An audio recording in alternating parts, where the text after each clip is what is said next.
Hello, everyone, and welcome to the Lords of the Night. With me, as always, is the Lord of Pain, Ranting Monkey, Hey guys. and the Lord of Pennies, Satsu 2 cents. What up, Dab? And I'm your host, Scribe, the Lord of Punishment. Hello, everyone. Hope everyone's doing well. Hope everyone's having a good Friday and had a good week overall. Come on in. I'm going to be silent for a second. Okay. Everyone on the West Coast in the California, I hope your family and you are safe at present because shit's going down over there, and we'll talk about that shortly. Well, how are you guys doing? How are you, Satsu? I am good. I cooked something amazing for me and Squishy, and I've been hopefully what I've been working on today will bear fruit a little later on, and we'll talk about that. But okay, yeah. So you impregnated Squishy? No. No.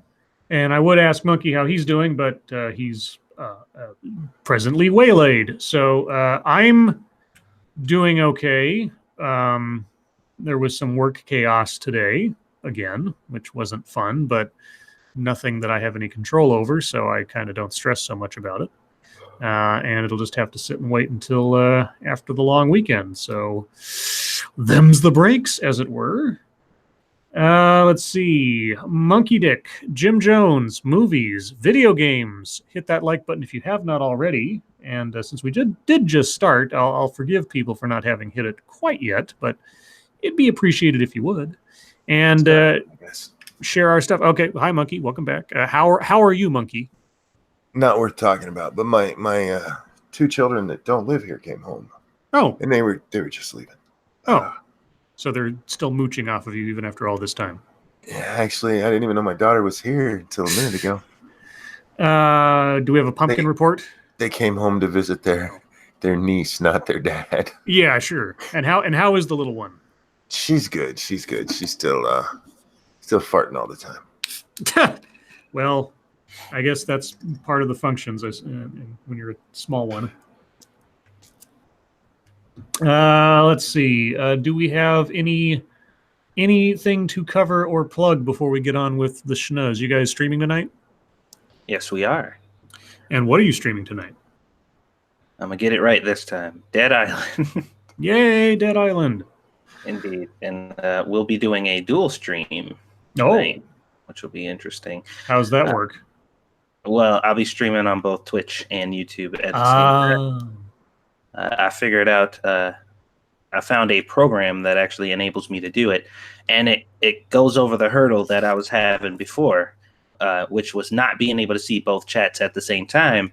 This program comes built with a mechanism to allow you to do just that. So, oh my god! So I'm gonna give it a shot. Did a couple test streams earlier, but like I said, we'll get into that. Yeah. Will Satsu be able to split his attention? Find out on the 2 Cents Plus channel. And what's your Twitch channel name? They're both 2 Cents. 2 Cents Plus. Okay, 2 Cents Plus on Twitch and YouTube after this stream. Well then, let's get into the wonderful world of snooze. So horrible things are happening in California. Of course. Not that they're more outstanding than anyone else's homes, but both Caitlyn Jenner and Kanye and Kim's mansions are, well, Caitlyn Jenner's house is completely gone, burned down to the ground. The brand new mansion that Kanye and Kim just built is apparently under threat, last I heard. It might also be on fire at this point. I guess we'll see. Thank you, James Colley. Great pumpkin facts. Oh, sorry, farts equals pumpkin spice. Oh, gross. That's nasty. That's gross. Now, whenever you think pumpkin spice latte, guys, you have James Colley to blame for when your stomach turns. So, as of right now, the latest on the fires in California, 5 killed as 3 California wildfires destroy thousands of structures and force evacuations. I don't know if they have it on here, but there was this video I saw posted on Twitter earlier today that showed a family that was driving their way out of the fire zone. And, if it weren't for the fact that it was real, I would have thought it was a scene from a movie because it was just insane. They were literally surrounded by fire and driving through these giant smoke clouds and nuts. One of 3 major wildfires roaring through California has obliterated 80 to 90% of homes in one town and left 5 people dead. The fast-moving wildfires have destroyed thousands of structures and prompted thousands of residents to flee, sometimes through jam-packed, flame-lined streets that forced evacuees to choose whether to try to drive to safety or get out and run. I don't know that I'd recommend the latter, but I don't know. The large Camp Fire, that's the name of the fire, the Camp Fire, unfortunate, Nice. In Northern California left the mayor of Paradise, California, population 26,000, in shock. Quote, "There's really not much left. There are very few homes still standing, and we've been in multiple different neighborhoods this afternoon," Mayor Jody Jones said. She estimated only about 10 to 20% of homes are left. 5 people were found dead in vehicles that were overcome by flames, the sheriff's office said. 2 major fires in Southern California are just miles from the bar where 12 people were killed in a mass shooting in Thousand Oaks, and evacuations were ordered for nearby Malibu, a seaside city popular with celebrities. Fanned by high winds and fueled by low humidity and dry vegetation, the fires spread rapidly Thursday and overnight into Friday. The threat continued Friday with millions of Californians under, quote, red flag, unquote, warnings, portending windy, arid, and warm conditions that pose extreme fire risks. Let's see. And yeah, they do have the video. So on the CNN article, they do have the video of the family driving through the flames. And I don't know what else to say other than it's just an absolute catastrophe right now. And honestly, I didn't know that fire season extended this far into the year in California, but then I don't keep up with fires that much. All right. Well, anyway, so there's that. I got not much to say on it, I guess, but it's a thing that has happened. Yeah, that's crazy. Now, they're still not sure of the cause of the fire. However, this has come out in the last couple hours. Utility says that it had a problem near the site of the fire. Pacific Gas and Electric Company says it experienced a problem on an electrical transmission line near the site of a massive fire in Northern California minutes before the blaze broke out. The company said in a 1-paragraph summary filed Thursday with state utility regulators that it had experienced an outage on the line about 15 minutes before the fire started. The company said it later observed damage to a transmission tower on the line near the town of Paradise. The fire has killed at least 5 people and destroyed hundreds of homes. Paradise is 180 miles northeast of San Francisco. Fire officials have not determined a cause for the blaze. So it may have been an electrical short that started at least one of these fires, which would be nuts. Thank you, Dark Shade. Monkey finally see the President Evil trailer. I did. And?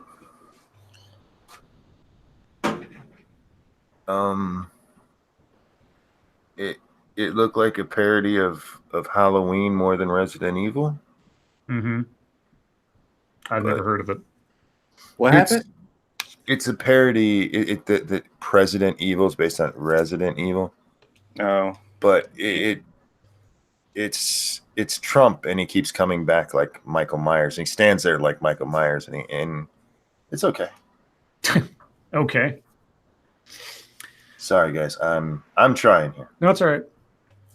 Let's see. Well, fires aside, at least on the literal end, we have sort of metaphysical, I suppose, conflagrations of a sort in the political realm, because Trump has landed in France.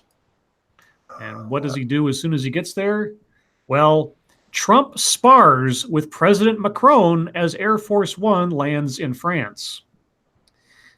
President Donald Trump picked a fight with French President Emmanuel Macron over European defense just as Air Force One landed in France on Friday. Quote, President Macron of France has just suggested that Europe build its own military in order to protect itself from the U.S., China, and Russia, Very insulting.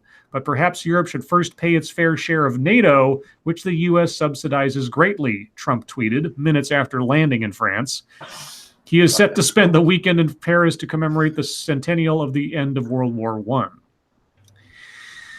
I. Tuesday on Europe 1 radio, Macron called for a, quote, real European army within the European Union, according to AFP. Quote, we have to protect ourselves with respect to China, Russia, and even the United States of America, Macron said. Macron also suggested that since the start of Trump's presidency, the U.S. has been seen as a less reliable ally. Quote, when I see President Trump announcing that he's quitting a major disarmament treaty which was formed after the 1980s Euro missile crisis that hit Europe, who was the main victim? Europe and its security, he said. Macron has been advocating a similar position for months. A senior French official said Friday night that Trump took Macron's words out of context, unquote. Not quite sure how you take that out of context. But all the same, Trump is a diplomatic moron. According to the official, Macron will likely want to respond to Trump's tweet directly himself, okay, and likely Saturday. The official, though, clarified the language Macron used, saying that the French leader did not mean he wanted a European army, but better coordination and funding of Europe's already existing resources. That's literally not what he said. But it doesn't matter. I didn't mean what I said. I meant what I didn't say. Okay. Anyway, yeah, I remember. God, I wish Bear was on, because I remember like establishing a European Union army was one of the big fears of EU taking over so much power over the continent. Yeah, it wasn't going to be done. Yeah, because essentially you'd have this army that was at the behest of the EU and possibly a threat to the sovereign nations with their own military forces within the EU if somebody misbehaved or something. So, but yeah, anyway. So I don't agree with the notion of a European Union army. I also don't think that Trump should tweet anymore. I don't know, especially when it comes to like communicating with world leaders directly or indirectly. Just drives me nuts. Anyway, and moving on from that, unless you guys have something to say. No, I'm good. Sorry about that. All right. So I thought I would. So we have a lot of MSS news today, so I didn't get too heavy in the stories. Thank you, Terry Diamantis. It seems someone changed my age overnight. I could swear I was 37 yesterday. Well, how old are you now? And what implications does that have for Social Security? Well, Terry's Australian, so none. Oh, okay. That's right. Terry, is that your clever way of telling us it's your birthday? Yeah.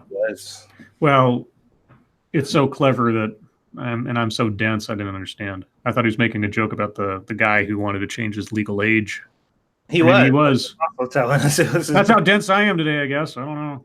So you've aged more, Terry. Is that it? All right. Well, I guess we have to sing to him, huh? No, we don't. Yeah. Monkey, do you want to sit this one out? No, hell no. Terry. All right. Terry's been a long time, very good supporter of all three of us. And it's true. Terry, I'm sorry, I can't do more. Oh, shit. You want to sit this one out, Monkey? Nope. Okay. Terry, this one's for you. And a 1. And a 2. Happy birthday to you. To you. Happy birthday. Happy birthday. Happy birthday to you. To you. Happy birthday. Happy birthday, dear Terry Diamond. Foot avatar. Happy birthday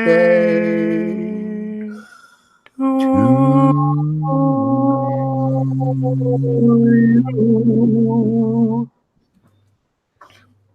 Happy birthday. Happy birthday. Hope you had a good one, Terry. Really do. Thank you, Johnny Hellcat. He's Australian. He ages backwards. Uh-oh, so he's Benjamin. No. He it's not backwards, it's upside down. Oh, he ages upside down. So like his feet get older first. Yes. Okay. So he's got like really wrinkledy feet and he has the head of a baby. Yes. All right. He also has the voice of an angel. There you go. All right. So he really does. Oh. The voice of an angel. That's because his head is so young. Well, now there's a image meme project for somebody. Make the upside down aging Terry Diamantis image. All of our meme minions out there. Well, I thought I'd end at least with the official news, unless or until you guys have something, with an opinion piece from CNN. Well, it's on CNN, but it's not Chris Cillizza. Oh. This is not our favorite friend, Chris Cillizza. It is instead another celebrity, Van Jones. Oh, God. And this is the headline. Now, this is an ongoing story, and I'm still kind of curious to see how it hashes out. We talked about it a little bit last night. But here's the headline. Don't let Brian Kemp steal Georgia's gubernatorial election.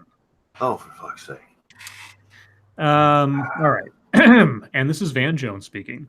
If we are honest, the early conventional wisdom was Georgia's Democratic gubernatorial candidate Stacey Abrams had zero chance of beating Republican Brian Kemp. She is a progressive black woman running for governor against a conservative white man in a deep red state that Trump won handily in 2016. But the truth is, her campaign was so good and she is so compelling that Abrams would almost certainly be governor-elect right now if the election had been fair. Oh, shit. Even though the election isn't over yet, we know it hasn't been fair. As the final votes are tallied, Kemp enjoys a razor-thin margin, but it is the product of misconduct so brazen and unethical that UN monitors would likely declare a stolen election if the contest were held in another country. Okay. No, they wouldn't. He's gonna make his case here shortly. That's why right now every voter in Georgia should be logging onto the Secretary of State website or calling election protection at 1-866-OUR-VOTE to ensure their votes were counted. Those who cast a provisional ballot should head to their county election office immediately, bringing a ballot receipt and driver's license or ID or proof of citizenship. The deadline is today, Friday, November 9th. The time varies by county, right? If this assessment sounds extreme, take a look at the top 8 things Kemp did to steal the election. All right. Number 1, overseeing the election he ran in. Kemp supervised and monitored his own gubernatorial election as Georgia's Secretary of State and refused to step down until 2 days after the polls closed. He ignored former U.S. President and Georgia native Jimmy Carter, who urged Kemp to foster voter confidence and avoid any risk of bias by resigning. That part I don't necessarily disagree with. I don't think you should be the guy in charge of overseeing the election that you're running in. Well, the problem with that thinking is that's if you don't think he should be in charge of the election he's in, he shouldn't be in charge of any election. Well, do you run for Secretary of State, or are you appointed? I have no idea. Yeah, I don't know. But he should. I mean, if you can't trust him to do his own, and I get why people would worry about that, but then he's not trustworthy anyway. Well, it's the appearance of impropriety, but yeah. I don't give a shit about that. Second, purging voters from the rolls. Under Kemp, Georgia eliminated 1.5 million people from voter rolls between 2012 to 2016, nearly 10.6% of the total, in part through an exact match standard that deleted people if so much as a comma was out of place. Okay. We've discussed that. Make sure your shit right. It's your own fucking name and address. Write it correctly. Well, if it's been 2012 to 2016, so for 4 years and 2 years prior to this election, anybody has had they've all had the opportunity to register. If I would hope they get a notice saying you've been taken off the roll. I don't know how that works, but Closing polling places, number 3. Georgia shut down 214 polling places across the state, mainly in areas with higher poverty rates and significant populations of people of color. If you say so, I don't know if that's true. Disenfranchising voters between 2013 and 2015. When did he decide to run for governor? Because all this stuff happened like 2 to 3 years ago or something. Between 2013 and 2015, the state cited its exact match protocol and canceled nearly 35,000 voter registration applications. 76% were from applicants who identified as African American, Latino, or Asian American, according to a lawsuit against Kemp filed by a coalition of civil rights groups. So, According to a lawsuit. Yeah. Okay. Next, sowing voter confusion. Days after the midterm voter registration deadline in Georgia passed, 53,000 voting applications were still pending. An AP analysis found that 70% of the applications were from Black Georgians. And that's a sign that he did something bad, huh? Yeah, they were overwhelmed. They had a backlog. The deadline passed. That doesn't mean the deadline for people to register, get their applications in passed. That doesn't mean that there was the deadline for the guys to process them. If I'm understanding this correctly. Next, creating long lines with too few voting machines. Voters, many in areas with significant minority populations, waited an average of 3 hours to cast their votes on November 6th, a representative from the nonpartisan organization Verified Voting told Wired. Some voters waited for hours because Kemp's office did not provide power cords for voter machines. Thousands of voters waited at precincts with only 3 voting machines, and now the Atlanta Journal-Constitution reports Kemp's office had hundreds of unused voting machines sitting in a warehouse. Okay. Super chat. Yep, thank you, number 13. My form all but wiped my ass for me. What commas? They're talking about when you fill out your voter registration. If there's anything on that, when it gets put into the computers and stuff, that doesn't match your ID, then you weren't allowed to vote. Right. And that might have been an error in the person entering it into the system and not the actual voter. Because, not like people make mistakes. Let's see. Forcing voters to use provisional ballots. The combination of voter roll purges and strict voter ID laws forced many eligible voters to use provisional paper ballots. Many of these have not yet been counted, but they're still being counted. So, you see, a lot of these things are just more and more of an argument in my mind to initiate mail-in voting. You forget all the lines and the voting machines and all that stuff. 1 vote per person per address, and there you go. Refusing to secure elections. Georgia is one of a handful of states that runs its elections using direct recording electronic machines without keeping a paper trail of votes. Ugh. Kemp repeatedly ignored warnings and fought legal efforts to force him to secure the vote and create a paper trail, all the while accusing Democrats of trying to hack the state's voter registration files.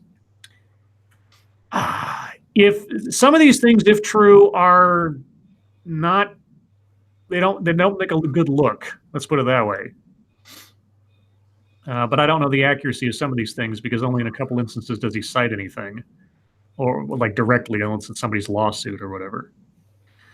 Yet, despite it all, Stacey Abrams is quite nearly within the range to force a runoff election on December 4th. Under Georgia law, a candidate for governor must secure 50% of the vote. Oh, Jesus. That's why everyone should be tuned in to what is happening in Georgia. Every elected official should be demanding an independent review of the election. Journalists should be descending to cover this attempted robbery. Activists and donors should be supporting Stacey Abrams and preparing for a runoff election on December 4th. It would be a stain on America's democracy to allow Jim Crow-style election rigging to cost a qualified candidate a fair shot. Is that just the new buzz? Did I miss that becoming the new buzzword? See, okay. Now, well, some of the things he brings up, if true and accurate, are, shady at best. Here's the other thing you got to remember. In order for all of that stuff to have happened, and to have happened without any kind of whistleblowing, you'd have to imagine that everybody involved in the electoral process in Georgia is in on it. because Brian Kemp by himself does not run the elections. There's all these other people involved, county by county, department by department. And in this day and age, if he were doing something that was demonstrably illegal or, I don't know, underhanded, I have a really hard time believing that someone would not have blabbed or leaked something at this point that was demonstrably showing an illegal action. Now, if he acted within the law in all those cases, I don't know what to tell you. Shady, yes. Immoral, unethical, maybe. Illegal, if it wasn't, then it wasn't. And Georgia needs to change its laws. So I don't know. Well, that's the problem. Is it's so much of this because some of these things came up before the election, like the your election stuff has to match. So much of this stuff is based on how it looks, like him overseeing his own election. Well, that's because he's the one who does it. It's his fucking job. It's all about how it looks and not necessarily about how anything bad actually happened. So we'll see.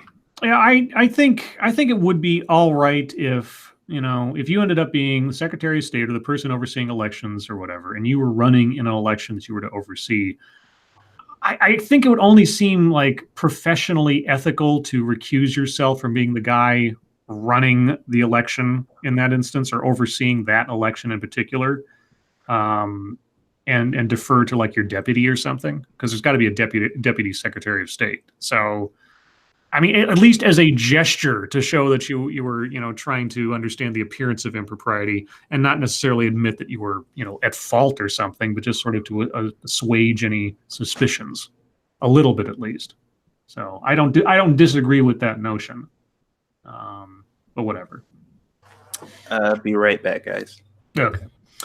Well, anyway, do you guys have, Satsu's not here anymore. Monkey, do you have any stories off the top of your head that we should talk about? No, I've been in bed pretty much all day. So All right. I have no idea what's going on in the world.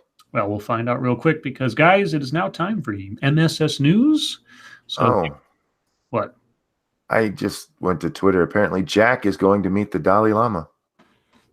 Jack? From Twitter. Oh, that Jack. Jack. Dorsey. Oh, I know that's but when you said Jack, I thought Jack Nicholson? The actor? Jack Nicholson met the Dalai Lama. That'd be weird. But okay, so Jack Dorsey's going to go meet the Dalai Lama. Why? I don't know. That's just what he tweeted out. Going to meet the Dalai Lama. Meet with the Dalai Lama. That's what super rich people can do, I suppose. Well, anyway, guys, if you have a story you'd like us to try and read on the air, because we do have a couple extra minutes today, please send them to us via Twitter using the hashtag MSSNews.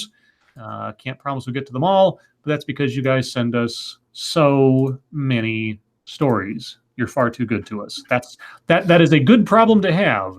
Indeed. But it is a problem. Let's see. So first we'll start off with the Celtic Mandalore, which is apparently the new name for Jaster Muriel, which was an alias for Boba Fett or something. Or was it a Jango Fett? I think it was Jango Fett. Anyway, 114 warrants served across Maryland since red flag law went into effect in October. I have no idea what red flag law is. Let's find out. Rockville, Maryland. Montgomery County Sheriff Darren Popkin believes Maryland's new red flag law can save lives. It gives family members, health professionals, and law enforcement the authority to seek a judge's order to take guns away from someone in crisis before they hurt themselves or others.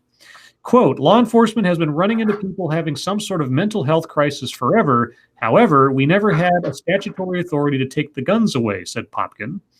From when the law went into effect in October, 114 red flag warrants have been served across Maryland. It is dangerous work. On Monday this week, for some reason, while serving a warrant to take guns from a man in Glen Burnie, police shot and killed the man during a struggle for his weapon. Okay. Nonetheless, advocates believe red flag laws save lives. Okay. Lori Haas, the mother of a Virginia Tech survivor, says research shows, quote, red flag laws, unquote, now in place in 12 states, are preventing suicides and possibly what she calls suicides by mass shooting. Quote, we want people to know this law is available to them. Family members, law enforcement, and others needs tools to separate a loved one from a firearm when they're at risk. What is that? That is Satsu and his game getting everything. Yeah, just I unmuted my mic. Sorry about that. All right, slowly There we'll it go goes. away, presumably. Okay. Yeah, so struggling to take a guy's gun away and he dies. And yeah, okay. Well, I understand the idea behind those, yes. but you can't prove they do shit. You'd have to, and I don't believe they've been around long enough to have enough data to say one way or the other yet. But Well, I don't know. okay, we took away their firearms and that'll keep them from committing suicide. No. That's not how suicide works. There's more ways than just the firearm to do it. Yeah.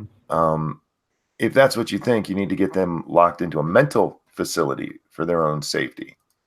Monkey, you're missing the important part. They won't be Guns. killing themselves with a gun. I know. Let's see. This one comes from Frosted Glass. PayPal ban unfairly lumps Antifa with far-right Proud Boys, critics say. I don't think so. I think they have that backwards. PayPal is canceling the accounts of the far-right group, the Proud Boys, and also banning anti-fascists from the platform, saying it prohibits people who, quote, promote hate or violence, unquote. The online payment company's decision to associate anti-fascist activists with a right-wing hate group has sparked intense backlash from left-wing organizers who say the Silicon Valley firm is pandering to far-right groups linked to white supremacist beliefs and extremist violence. Wait. If they're taking away the accounts from the far-right groups, how are they pandering to far-right groups? Because nothing they say has to ever make sense. They just have to say it, and people will just believe it. Is it because you're equating them with like Antifa is as bad as white supremacists? Yes. Yeah, it's the whole Trump thing. Trump said there were bad people in both sides. A PayPal spokesperson said Friday that it was banning the accounts of the Proud Boys and its founder Gavin McInnes, along with Atlanta Antifa, Antifa Sacramento, and Anti-Fascist Network. The company also recently canceled the account of English Defense League founder Tommy Robinson, a far-right figure in the UK, and has previously removed 4 other Antifa groups. Quote, we do not allow PayPal services to be used to promote hate, violence, or other forms of intolerance that is discriminatory, the company said in a statement. A spokesperson declined to comment on the justifications for each account.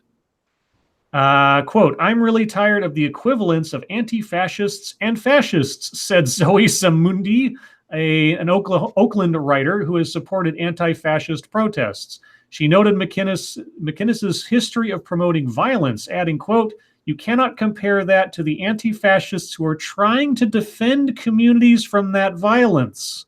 So wait. It is unfair that you are equating us with a group that promotes violence because we actually go out and do it. Yeah, and they promote it, we carry it out, but they're worse than us. Okay, is that Satsu or is that me? I heard it from him, so it's probably him a little bit. Is it me? Yeah, just a smidge you were roboting. Yeah. Yeah, because anti-fascists didn't surround an innocent guy's home the other day and threatened to like knock down his door or nothing. Yeah, they don't do violence or anything to people just trying to be in their homes. Okay, well, anyway. Moving on. This one comes from Massive Dynamics. If it'll come up. Rise of feminism has only made men more ambitious as they are driven to compete for top jobs and salaries against women, study says. We haven't earned them. So wait, men are competing to outcompete the women who are competing to compete with the men. I think that's called competition. I don't know what to tell you. Greater awareness of the inequity between the sexes has seen women ascend to highly paid jobs, but this feminism success story has also made boys more ambitious. Research from a British university has found that women have advanced in fields such as law and accountancy, but men remain in the best paid and most prestigious management roles. The report has found that a major cause of this redoubled efforts from males to compete for the best jobs. What? Wait, let me try that again. A report has found that a major cause of this is the redoubled efforts from males to compete for the best jobs. Okay. Researchers at the London School of Economics warn this could stunt the progress being made to eradicate the gender pay gap. So men working harder. Men need to stop working as hard as they are for gender equality because they need to let the women catch up. Oh my God. That is a shining endorsement of women's ability to do the same thing that men can. That's amazing. Men, everybody, we need to slow down because the girls need more time to catch up. That's amazing. Don't you guys remember we actually read this story from over there that they wanted men to stop working altogether so women could catch up? Yes. Now, I remember the sentiment. I just hadn't heard this. This is all a study now. That is amazing, actually. Let's see. That is an ad, not a story. Wait, there's a great line in this. The report explained boys are increasingly geared towards jobs with significantly higher levels of competitiveness and larger incomes compared with previous generations and their current female peers. Oh, fucking bastards. Man, how dare they work harder? That almost kind of, sort of, just a little bit sounds like what that dude from Google wrote. No, Satsu. That No. guy was a sexist monster who didn't know what he was talking about and was just trying to shit throw. Yes. And you know, he was trying to be discriminatory. He wasn't talking like possible, like observable fact. No. Oh. Anyway, speaking of, I don't know, gender conflict, this one comes from senior staff reporter Jack the motherfucking Cockring. Keith Ellison has resigned from his DNC post amid sexual assault claims. Would he lose his election? I don't know. Keith Ellison on Thursday officially stepped down from his role as the Democratic National Committee's second in command. Ellison was elected Minnesota Attorney General in Tuesday's midterm elections, despite ongoing controversy over allegations of abuse by his former girlfriend. Well, he could also be stepping down from his role so he could focus on his new job, possibly. Quote, Keith's decision means Minnesotans will have a full-time champion fighting for affordable health care, a fair economy, and opportunity for all, DNC Chair Tom Perez wrote in an email advising supporters he had accepted Ellison's resignation. So wait, he didn't resign because of the sexual assault claims. Okay, the headline is not technically incorrect. He resigned amid sexual assault claims, not because of. Yeah, but, you know, people are stupid. Bit misleading in the way that it was presented. So anyway, it was sexual assault claims which have yet to be in any way, shape, or form substantiated beyond an accusation. Okay. Thank you, Fox News. Scrolling down. Guys, I know for some of you, I'm skipping over a whole bunch of stories. That's because I try to get to at least one from every person I see first, and then I'll go back and go over other. What did I cut out? No, I think. Okay, I couldn't understand anything you guys just said. I'm fucking up now, aren't I? God damn it. Can you guys hear me? I can hear you just fine. Okay. That was really weird. Let me try this one then. This one comes from Ulster Scott. Woman sues her ex-boyfriend because his abnormally long penis stretched her vagina. Well, you let him put it in there. A woman is suing her ex-boyfriend, claiming his abnormally long penis stretched her vagina.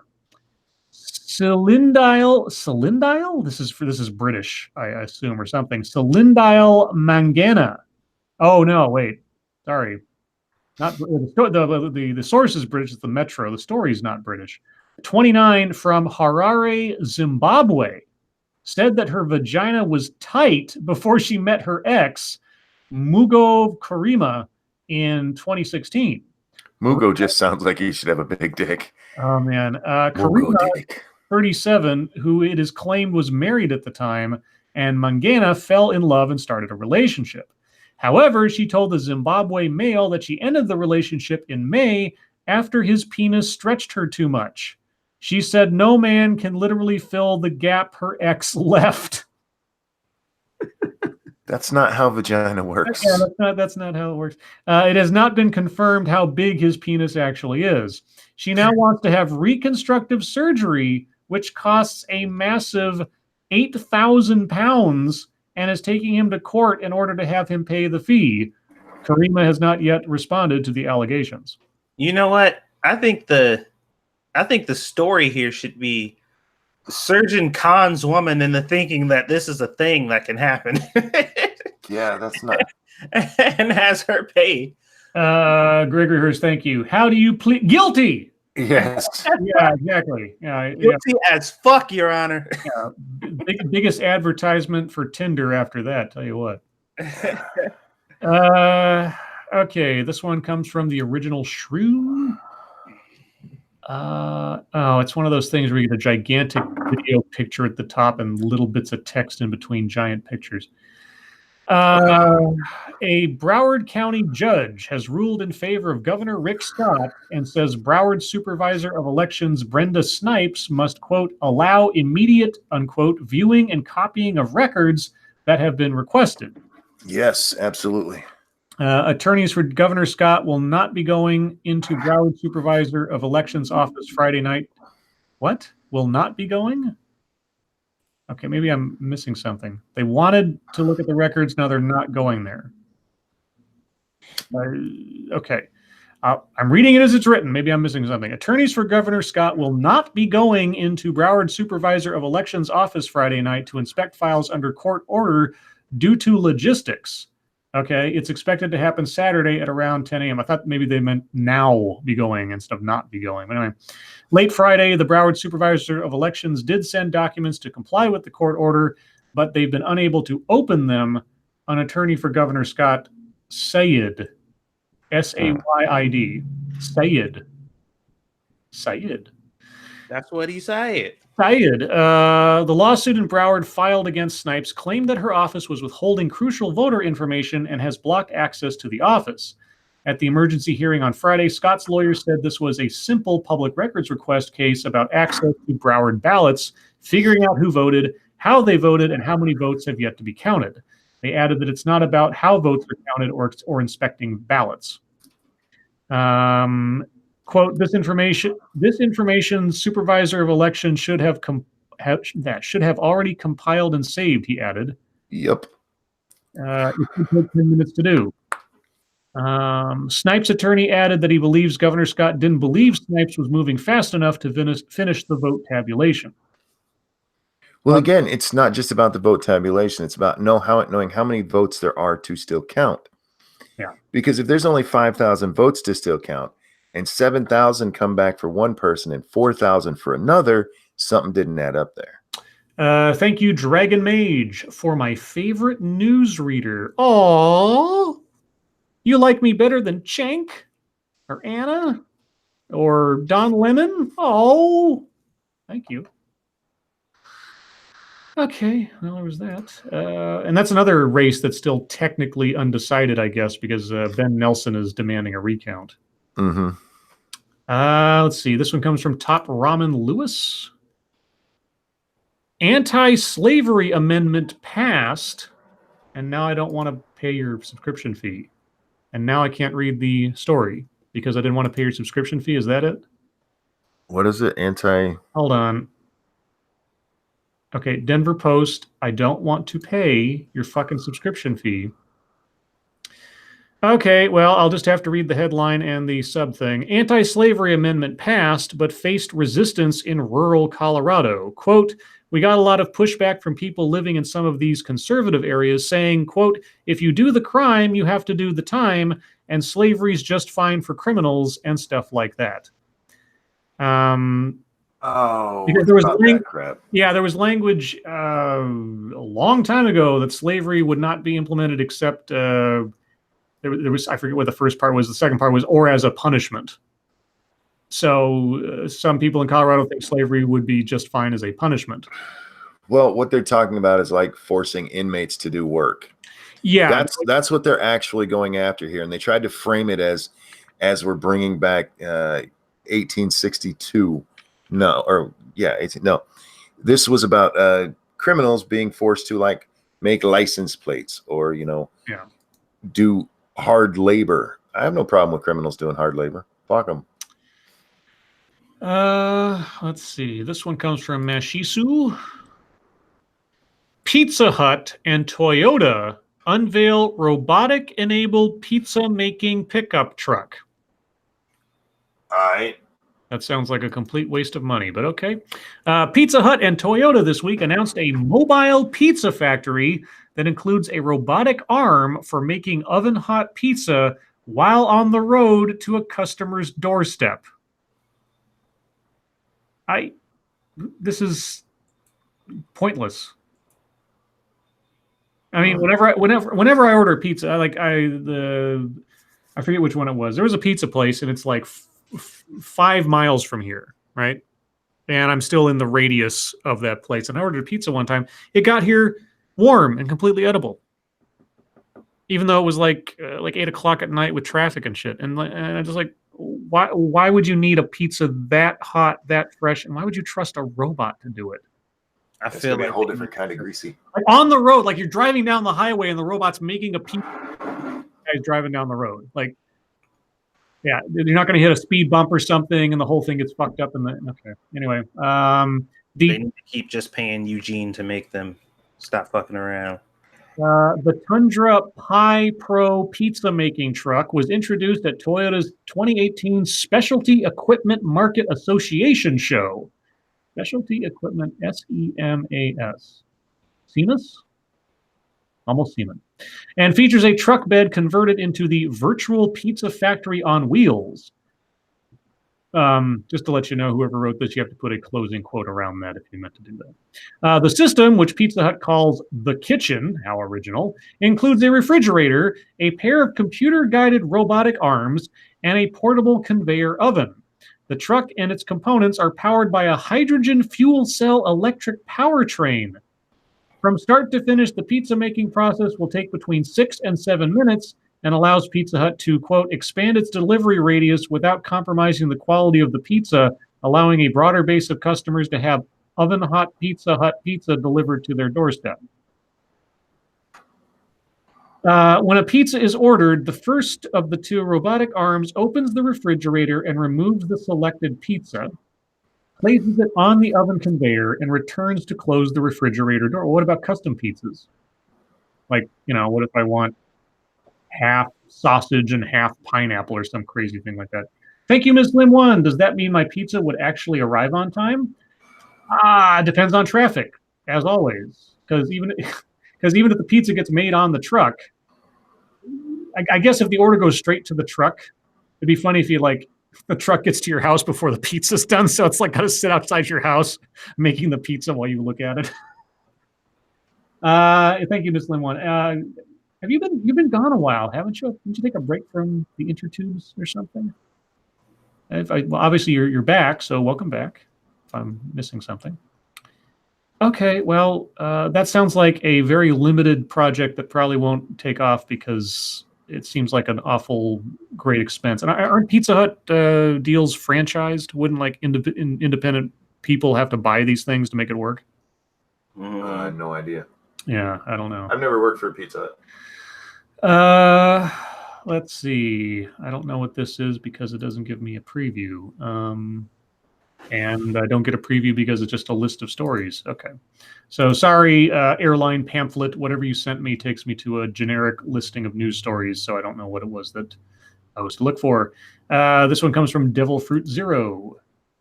Upcoming video gaming tax has gamers seeing red. Video gaming tax? What?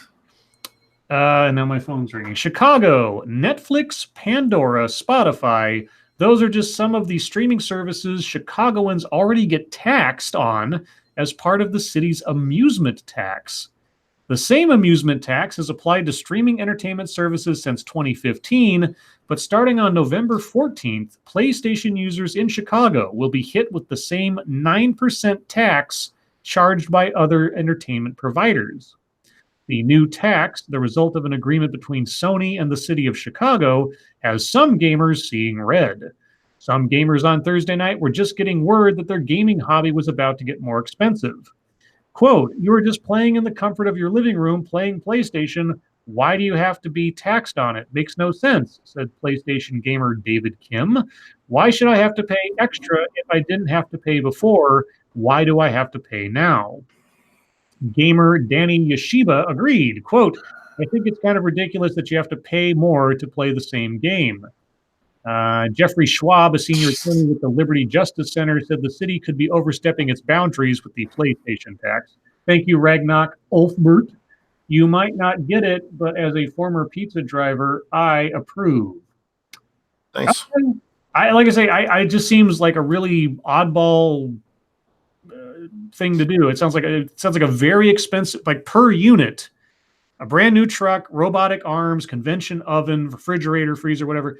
All that stuff that's out on the road. Maintenance, initial cost, repairs, maintenance on the truck, let alone the robotic arm and everything. The jostling that's going to happen when you're driving along the freeway and everything else while the robot arms try to bake stuff. And I don't know. It just sounds convoluted at best. I don't know. Let's see. Quote, we think the city doesn't have the constitutional right to do that, Schwab said. They tax not based on whether or not anyone used it in Chicago, but if they had a billing address in Chicago, he said. Change your fucking billing address. Yeah, that's silly. Yeah, change your billing address to get a P.O. box in Cicero or something. And they're like, oh, okay, there you go. You fucking morons. It didn't used to cost this is not a good reason for it not to cost that. Come up with a better argument. You morons. Yeah, yeah, something wasn't this way before. You're right. It wasn't. You couldn't have gay marriage before. Now you can. We used to have to go to our friend's house to play video games with them. Yeah. That's how it used to be.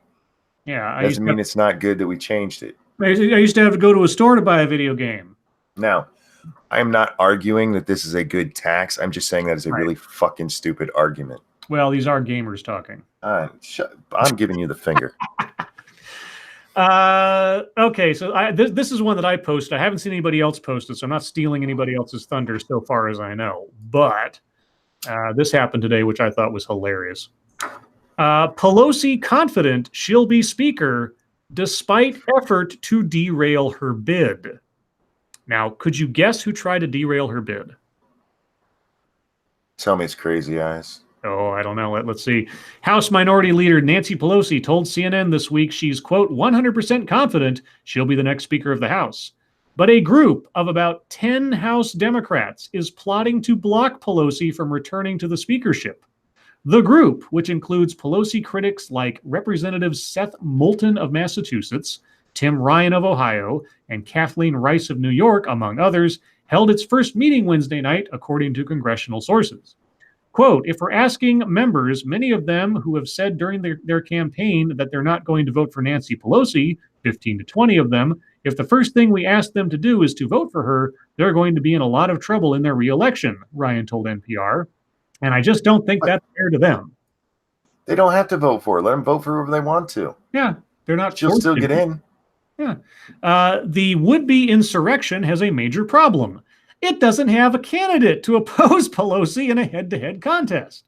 Without an alternative, the group is instead focusing on building a public case that Pelosi doesn't have the votes she would need to win a January floor vote electing the next speaker. Well, if she doesn't, then she won't win. So have the vote. What the fuck are you saying? They did this to her last time. There was a fight against her, and she still ended up winning. No. Just stop. You want to convince people that she doesn't have the votes in order to prevent her from getting the speakership, and presumably make this case before the vote actually is held to not have the vote? Well, if she doesn't have the votes, then she won't win the vote. Didn't that they say they want to take this case to the people? Yeah, I don't know what people they're talking about. The people don't. Yeah. Well, they don't vote for the Speaker of the House. No, the representatives do that. Building a public case that Okay, the group's immediate next step is to gather signatures from current and incoming representatives who are firmly opposed to voting for Pelosi. Then don't vote for her. Their goal is to make the letter public next week as Congress returns to Washington and new members arrive for orientation. So you want to put what, public pressure on people coming into the office to make them not vote for Pelosi. Well, then when the vote happens and the people who vote for her, if they outnumber the people who don't vote for her, she still wins. Yes. If it's the other way around, she doesn't win. And then you have to go back to the drawing board and pick a new candidate for speaker and then vote again. I don't understand. Argue amongst yourselves. Why do you have to make a public case? It's your problem, not ours. Well, because that's how politics is done. By the way, yeah, the House inauguration happens in January, guys. Just so you know. Yes. And then they can start signing bills.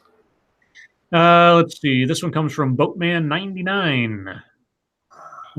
Twitter gave Saudi Arabia information about a journalist who ended up dead.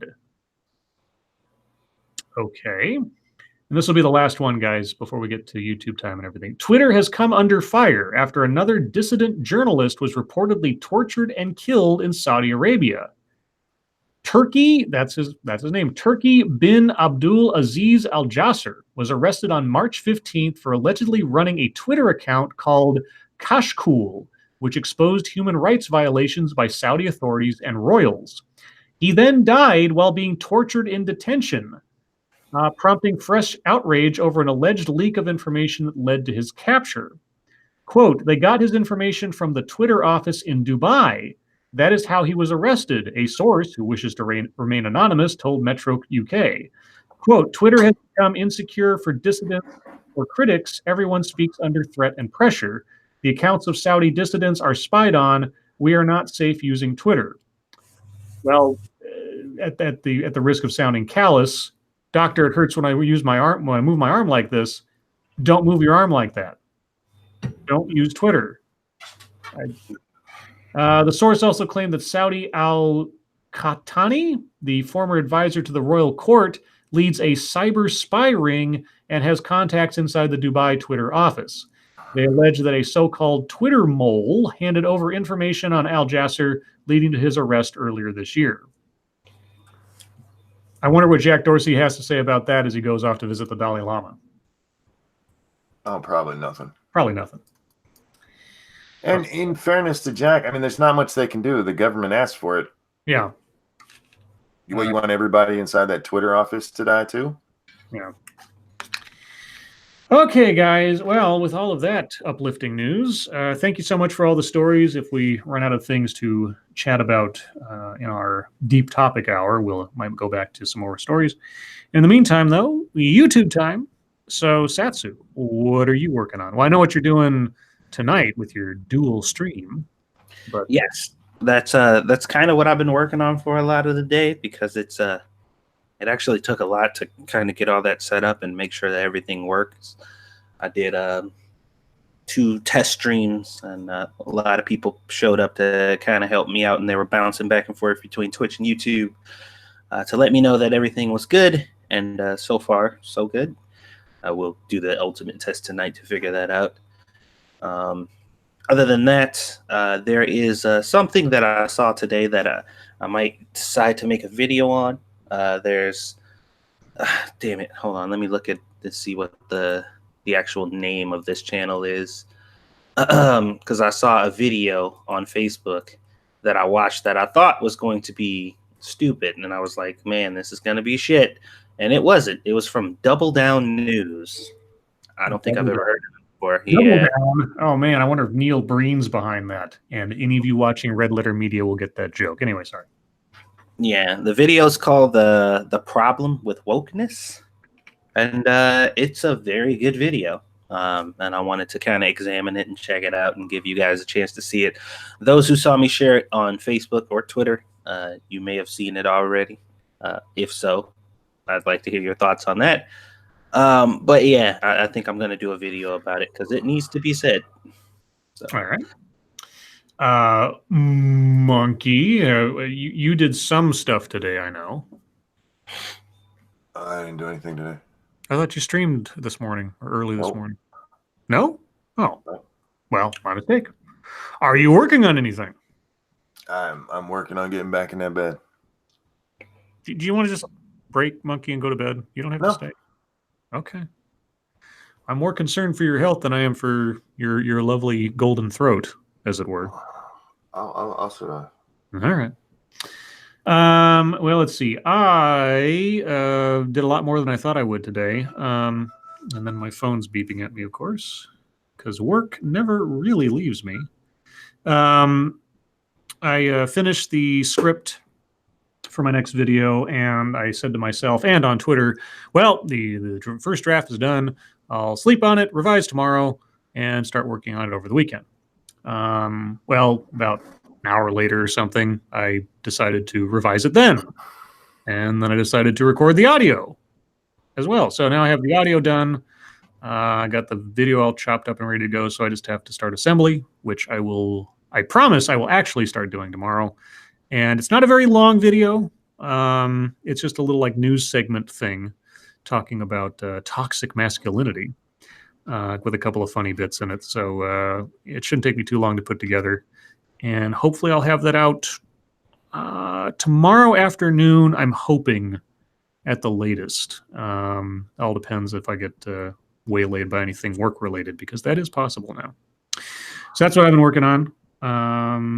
Elsewise, if there's nothing else in the YouTube world, we can move on to internet fuckatry, or fuck a tree, as the case may be.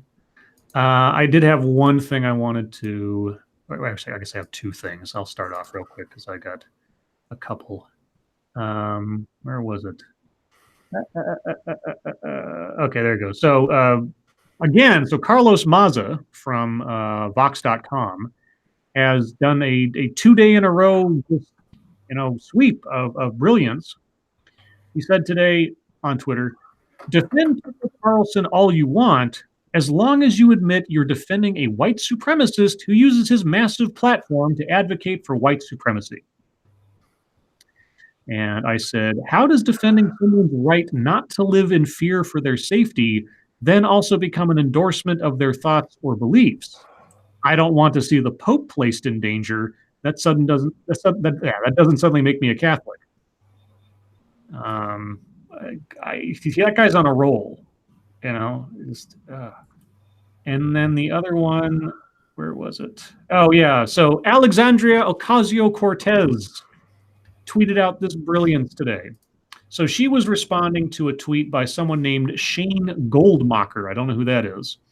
And Shane Goldmacher said, by referencing an article, the summary is, Alexandria Ocasio-Cortez, currently without an income, needs to wait until her congressional salary kicks in to get a DC apartment.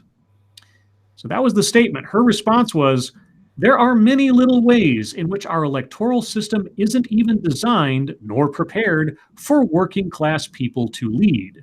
This is one of them. Don't worry, by the way, we're working it out. And I said, what does our electoral system have to do with your personal finances prior to taking office? And working what out? That congressional candidates should be paid on spec ahead of being elected or before being sworn in? Sorry, being inaugurated? Well, to the second part, she's probably going to get some foundation to pay for it, like the Ocasio-Cortez Foundation will pay for her thing, which, by the way, be careful with, lady, that's illegal. But to the first one, I read an article on this where she was upset because I think it was the Fox News morning show was making fun of her for this. Mm-hmm. And she's like, this is why we need reform, because, poor people and rich people, and go fuck yourself, lady. But the problem seems to be that a 2-bedroom apartment in Washington, D.C. costs I think it was $2,500 a month. Yeah, it's pretty pricey. one bedroom is 19 something a month. Comes out to a grand total of $30,000 a year, which she will be making more than enough to accommodate when she gets her first paycheck. But there was a part of it that she said in there that really was really weird to me. She said she hopes that her money from bartending lasts through January. And I was just wondering how much she put away from bartending. Has she been living on that this whole time? Does anybody know when she stopped being a bartender? No idea. We have breaking news. May or may not be significant, but it is awfully interesting. The U.S. has decided to stop refueling Saudi Arabian aircraft fighting rebels in Yemen. That's interesting. Okay. I wonder if that's indicative of some further things to happen, or if this is at all in reaction to what happened with Khashoggi. I'm betting it's Khashoggi.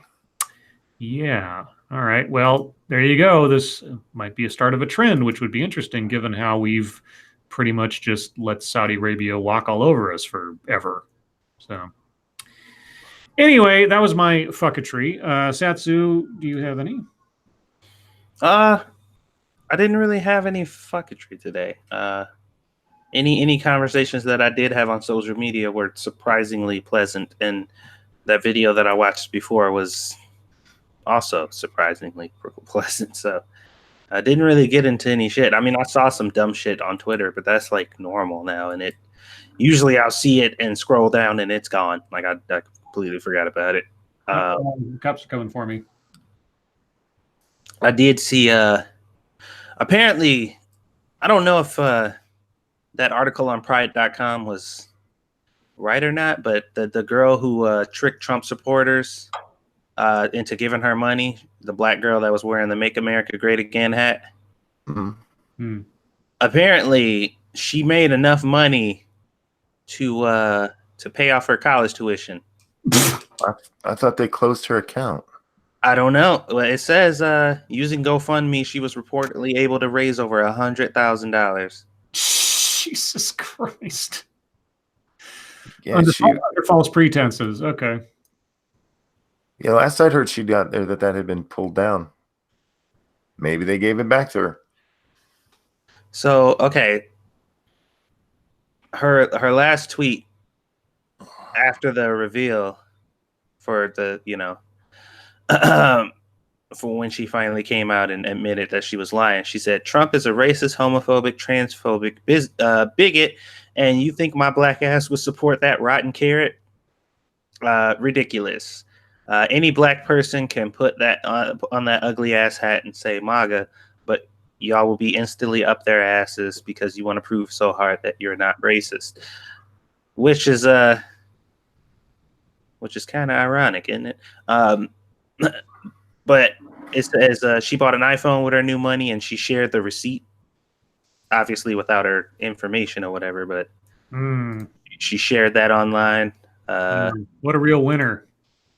Oh yeah, and this is why I said, like, horrible people masquerading as good people, waiting for an opportunity to be an open piece of shit. Because that's what I think it is for a lot of these people. Like, they are secretly shitty people, and they go out of their way to pretend not to be because, appearances. They want people not to think so. And they look at other shitty people who are actually outwardly and overtly shitty, and they're like, man, it's not fair that they get to be openly shitty. So they take these opportunities like this to be like, oh, I'm so virtuous because this person is a bad person. Look what I did. But it's just them being a shitty person. But they're like, but I'm doing it for this reason, so it's okay. Like, no, you're still a piece of shit. You're no better than the people you hate. You just hate it. And now you've had an opportunity to do it openly. So because you think it's going to be virtuous and people are going to, praise you for it, which they do. So your true nature comes out. You were never a decent person. But, I mean, more power to her. Well, not if she's a lying fraud, but whatever.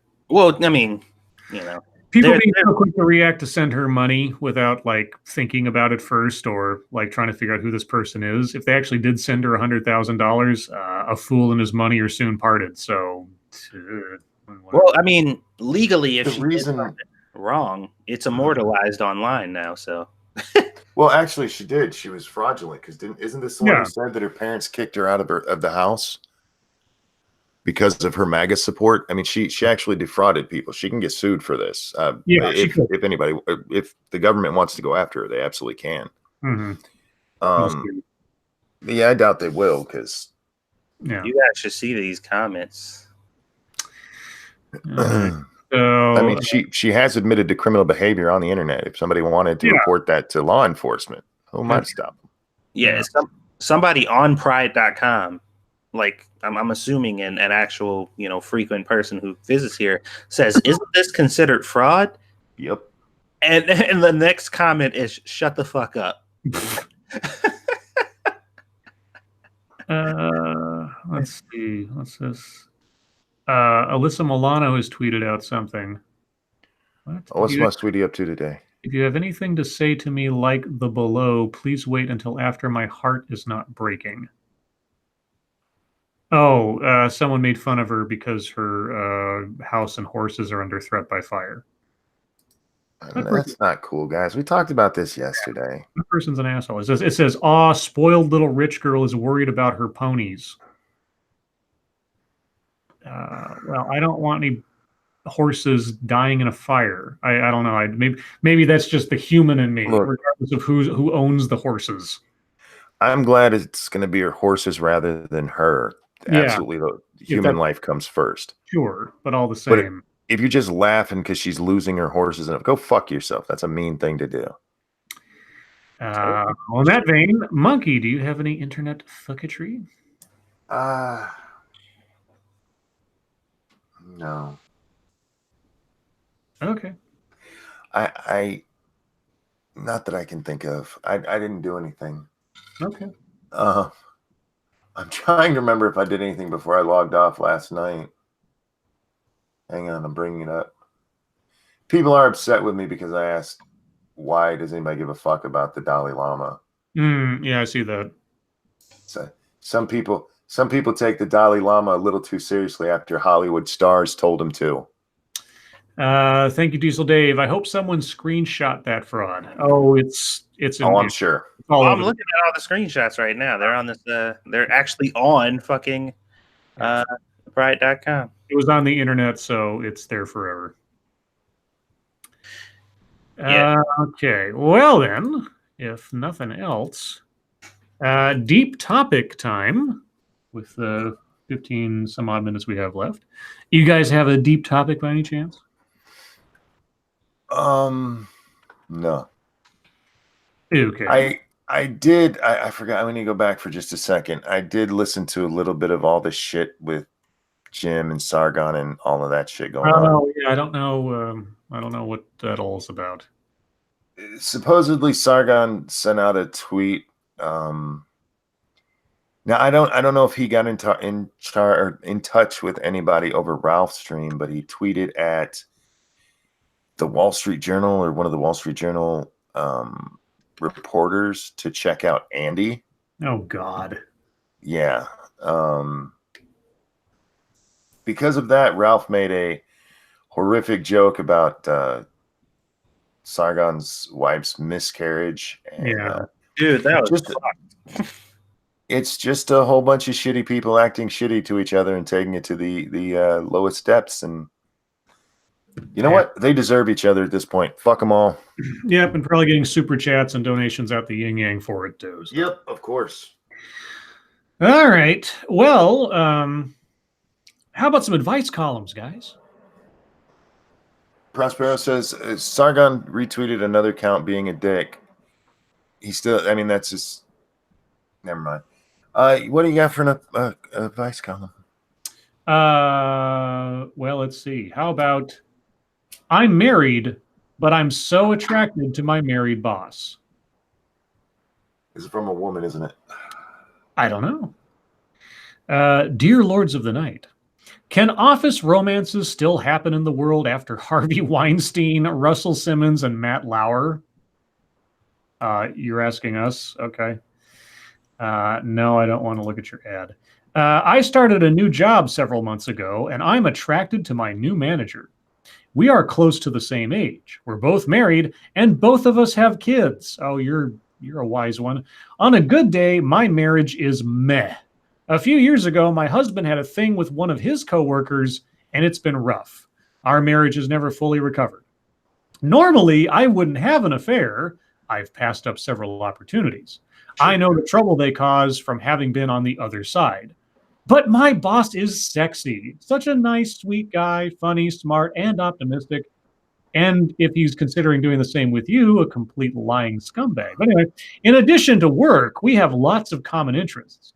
He is naturally outgoing, and I could be misinterpreting his general enthusiasm as interest in me. It's also possible this guy is a chronic flirt. Nevertheless, thinking about him keeps me awake at night. In this age of awareness of workplace sexual harassment, there's very little chance my boss is going to make a move. How can I give him the green light? I am also happy to hear any practical advice about why I shouldn't pursue this. But shouldn't I view this guy as a gift from the universe that I would be foolish to refuse?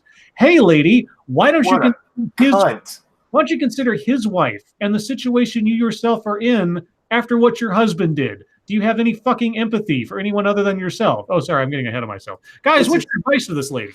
This is my gift from the universe. Go, what a cunt. Jesus, fuck, lady. Yeah, as Scribe just said, you had this happen, and according to you, your marriage has never recovered. But you think, look, the whole Weinstein thing, that is the least of your fucking problems, broad. You need, oh, God. This is why women's votes shouldn't count. Oh, Jesus. Oh, no. We're circling back to that, huh? Look, I told you from the headline I knew this was a fucking woman. No, don't fuck your boss. Leave his marriage alone. Some people are just naturally, you say he's outgoing. That doesn't mean he wants to bang you. You know what? Maybe he does. Doesn't mean he's going to try, and you shouldn't be putting your hands in his dick. Leave him alone. Get a divorce. You're married. Get a divorce. Don't fuck up someone else's marriage because yours sucks. Yeah, get a divorce and deal with single men. Don't be that which you now hate, for fuck's sake. And I thought at some point in that I was going to read, and I understand that I just be the other woman like what my husband. No, there was none of that. No sense of self-awareness on the whole thing. Satsu, any advice for our forlorn lover? It's written on my backhand, and she'd have to be close enough to see it. Oh! All right. Yeah, get a job working with only women, you dirty twat. Let's see. What else do we have? Okay. Mysteries of the universe. Here we go. My boyfriend left me after I became celibate. What? Dear Lords of the Night, recently I decided to try celibacy for a period of 6 months. Chastity. Yeah, and told my boyfriend, we've been together a year, that I needed to stop having sex as part of my new self-love plan. But he claims he's confused because our sex life has been awesome. So he just broke up with me. Please help. You changed your relationship. It's fine for him to walk away. Yeah. Yeah. If that wasn't part of the agreement you violated the terms and agreements. He is no longer getting a part of what he came there for. And some people will say that's wrong, but it's not. No, if sexuality and your physical relationship with your partner is part of the relationship, and that could mean both of you are, I don't know, asexual. I mean, that is your sexual dynamic in your relationship. If you decide to completely change or cut off or turn around the relationship in that aspect, yeah, why would they want to necessarily stick around with you if you're not what they feel comfortable with anymore? Whether you're taking away sex or starting to have sex, whichever, or the way you spring on them. It's like, I really love how we have sex, but I want to wear a diaper today. That might make somebody break up with you. Just letting you know. You don't ambush somebody with a sudden change to your dynamic. Look, she's absolutely in her right to go, I don't want to have sex anymore. And that's fine. Good for you. But he's in his right to go, this ain't what I was looking for in a relationship, sweetie. Help me. What do I do? Go on with your life and find somebody who will want to be with you for that and leave him alone. Yeah. If you're going to do this 6 months thing, do it all by yourself. Otherwise, your other choice is to go have sex. Pick one. Now, where's the question here? What's the problem? I'm curious what her response would have been if he was like, that is your choice, that's your decision, and I completely respect it. Just so you know, I'm gonna be fucking other women now. Yeah. just so you know, yeah, I need to work on my self-love. So I need your sister's number. Yeah. So yeah. What she wanted is she wanted somebody to tell her how to go guilt him into getting back with her. And fuck you, lady. That's not how it should work. The other part of it is that for at least from that little segment there, she seems to believe that her sexuality takes precedence over anybody else's. Yes. Which is not the case, especially in a relationship of sharing and trust and compromise and everything else. If you've decided to become a nun, effectively, maybe he doesn't want to wait for you to decide to leave the convent. So, and for fuck's sake, people, stop using celibacy when you mean chastity. Yeah. It annoys me too because chances are, if she talks to any of her friends or anybody like that, they're just like, "Oh, well, he just wanted you for the sex anyway," or exactly. Kind of fucked up. And like, no, that's not how that went. All right. So this one, I haven't read it yet. But wait, time out before you go to this one. What do you think? What do you think her reaction would have been if he had done that to her? Oh, if she's like, "This sex is great," and he's like, "Baby, I got to take 6 months to work on me." Yeah, she would like, he doesn't think I'm attractive anymore. He's seeing someone else. Oh my God. Sorry, I didn't mean to interrupt, but that thought occurred to me and I had to ask. Go ahead. I'm sorry. It'd be the exact opposite somehow, that he'd be in the wrong and she'd be somehow a victim of his shaming or something. And he's body shaming me by not having sex with me. I put on 3 ounces since it happened. I don't think he finds me sexy anymore. So this one might be a serious question. Oh, I don't know, because it does. You're coming to the wrong crowd, motherfucker. I know, but on the off chance. So I'll just skip the headline so I don't frame it anyway, and I'll just read the story. So this might turn out to be ridiculous, or it might turn out to be serious. Let's see. Dear Lords of the Night, my boyfriend and I are in our late 20s, live together in New York, and enjoy flourishing careers. Things are pretty solid. However, when we drink, he gets physical. He's broken my cell phone, my digital camera, and other personal items. He's never gotten aggressively violent with me, though he's pushed me out the front door onto the ground. He's spit in my face. That's aggressively violent. Yeah, bitch, what do you think aggressively violent is? Yeah, he spit in my face, and recently he grabbed me by the throat and taunted me. That's aggressively violent, lady. Anyway, what is she waiting for? I don't know. This happens only when we have a little too much to drink. When I try to talk to him the next day, he gets defensive and blames me for the whole thing happening in the first place. My job is very demanding, so I've had very little time to make my own circle of friends. Consequently, and ironically, I feel closer to him than to anyone. I'm scared of being alone.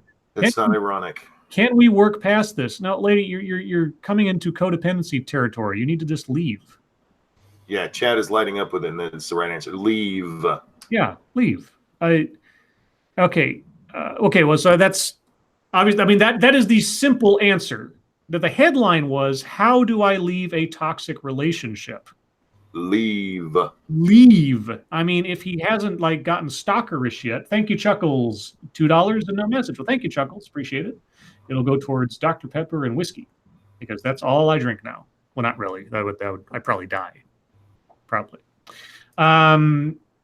Yeah, leave. But as a change, I am going to read a little bit of what the actual responder says, because they're going along the lines of, what could she do to save the relationship? Right? No, leave. Well, okay, anyway, she's got some 4 bullet points here. Number 1, stop drinking. You're trapped with, pardon me, An epic shit stirrer. Don't add to the drama. 2, get some friends for God's sakes. You're a smart woman. Why are you more afraid of being alone than being grabbed by the throat by a jerkweed? Meet people by volunteering. Join your company sports team. And you're on Twitter, right? Hold a tweet up. I've never heard of that before, but I guess I'm not surprised. This is how out of the loop I am. I understand it can be scary to be alone, but once you are alone, you'll understand why millions of single people are fine with it. You're a great company for yourself, blah, blah. Okay. 3, secure your bank account and credit cards. Not bad advice.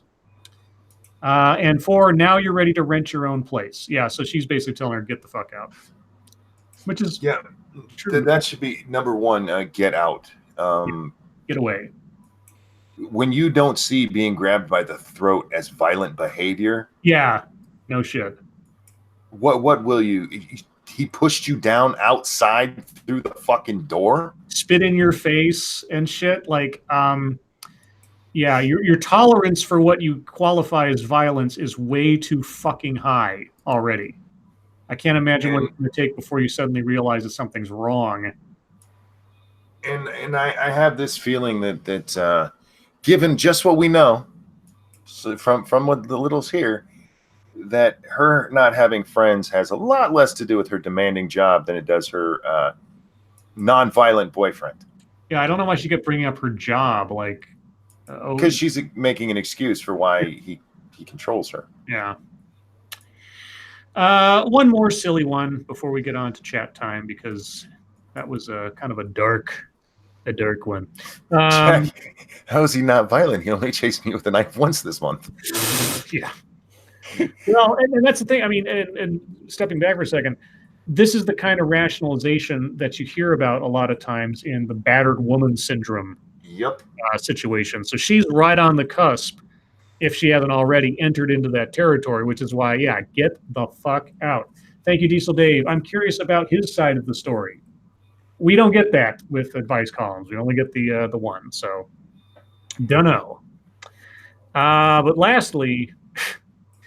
Dear Lords of the Night, my newly ex-boyfriend, whom I dated for 4 years, is, quote, looking for his soulmate on a popular reality show. His episodes are in constant reruns, so my phone rings with friends, coworkers, and family members who, quote, just saw Jim, not his real name, and ask me why we split up. The true story is a nightmare. His best friend, who used to stay with us for months at a time, was actually his male lover. His ex-girlfriend turned out to be a transvestite, and he cruised and picked up men for hire when he was working late. I had to plead with his mother and brother to give me the facts. I'm absolutely devastated. I tested negative for all STDs, but I still feel betrayed. He used me, lied to me, my friends, and my family. After my coworker watched him landing on a date show, she said to me, don't be jealous. He's only doing it for the acting experience. This is so horrible. What do I say to people who keep calling? Please give me some ideas. I don't want to be stuck in this sordid situation forever. Okay. I'm confused. I am also confused.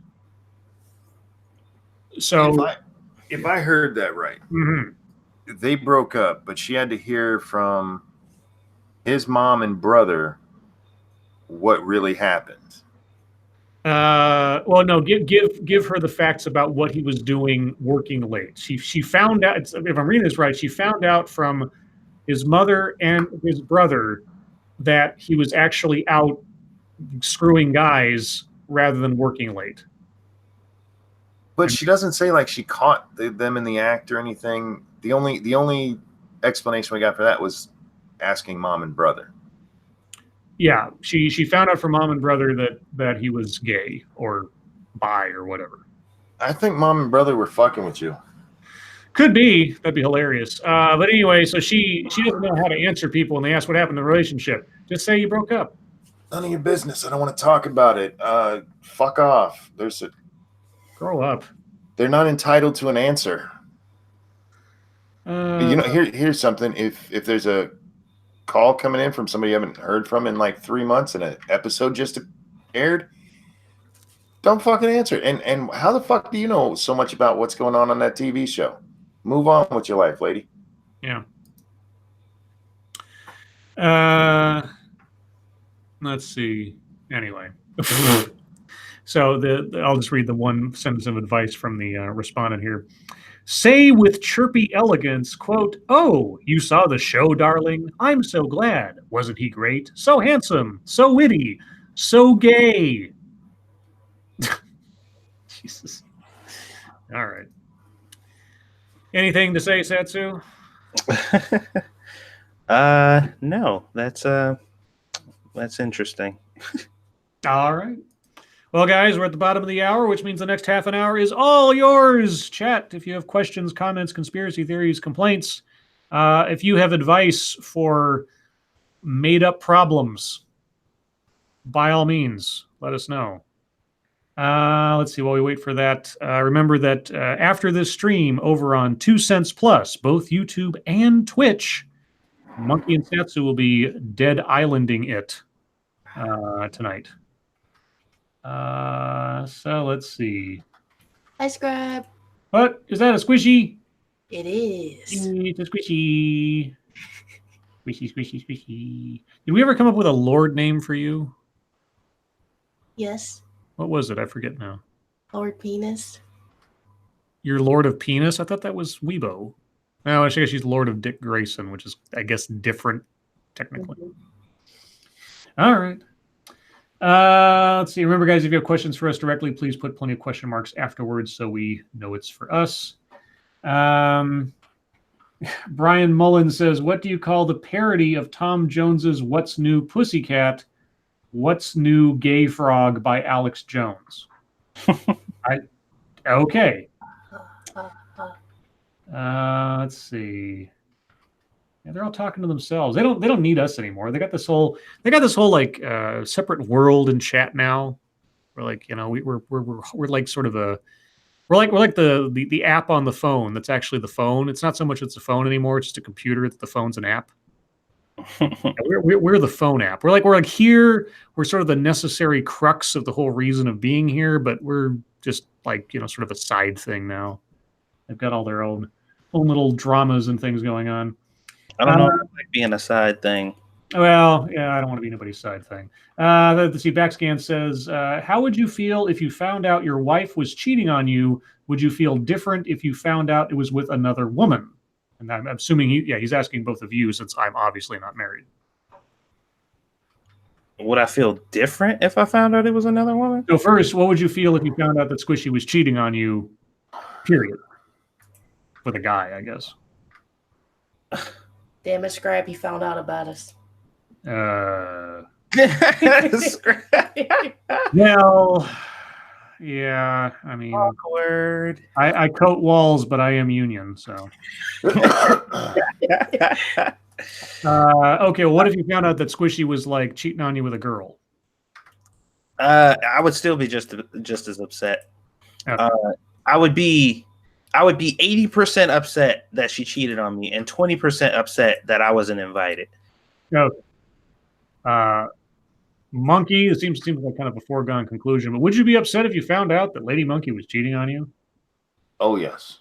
Yeah. Would you be more or less upset if you found out she was cheating on you with a woman? I'd be a whole lot less upset. Less upset. Okay. What if it was a trans woman? Yeah. If there's penis involved, it'd be the same amount of upset. Yeah. If it's just some muff diving, that's okay. Ain't nothing wrong with that. Do it. I just like to look. I don't like to touch. Prospero says, you're the lovely background music. Oh, thanks, guys. Nothing for you. Says, we love you guys. Yes. Old Grouchy Gamer says, it's the LOTN community. Let's see. Angela Ariaga says, I'm listening to you, Scribe Light. My ears are all yours. Okay, as long as that's not like a Van Gogh reference, we're cool.